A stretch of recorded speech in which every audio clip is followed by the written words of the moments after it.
we're actually pretty lucky when it comes to the history of St. Patrick, because we actually have two documents that he actually wrote himself. The primary one is like the account of his life called his Confession, which is kind of like a letter that just details, his life and his work.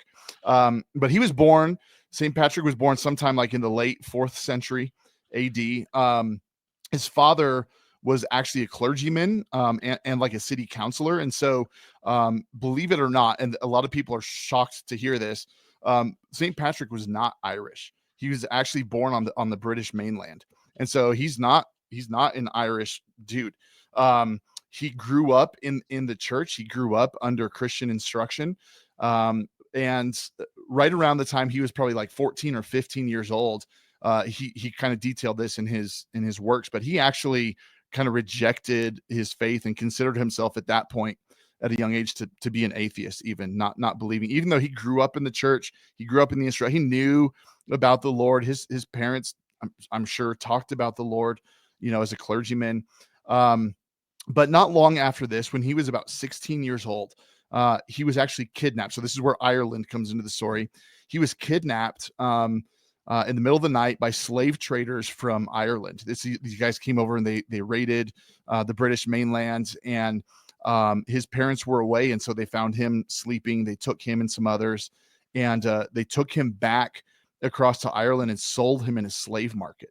And so now he's like, he goes from a life of really like comfort, and his family had status, and now he's a slave.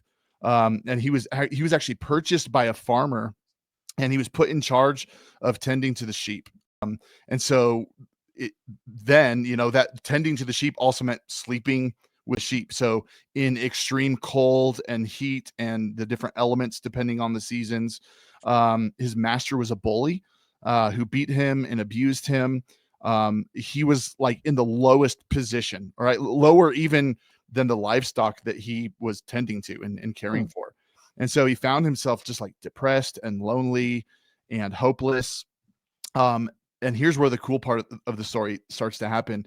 The only thing that he really had to like lean into during that time was what he remembered about growing up in the church, and the lessons he remembered about, that he was taught growing up in the church and under Christian instruction. And so even though like in recent years he had not really believed, he says something to this effect in his documents, but he remembered the Lord.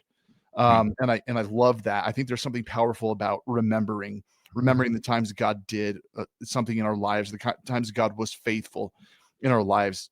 Yeah, Isn't that I think that's just like a cool story, because beautiful. there's a lot of like parents, grandparents Yes.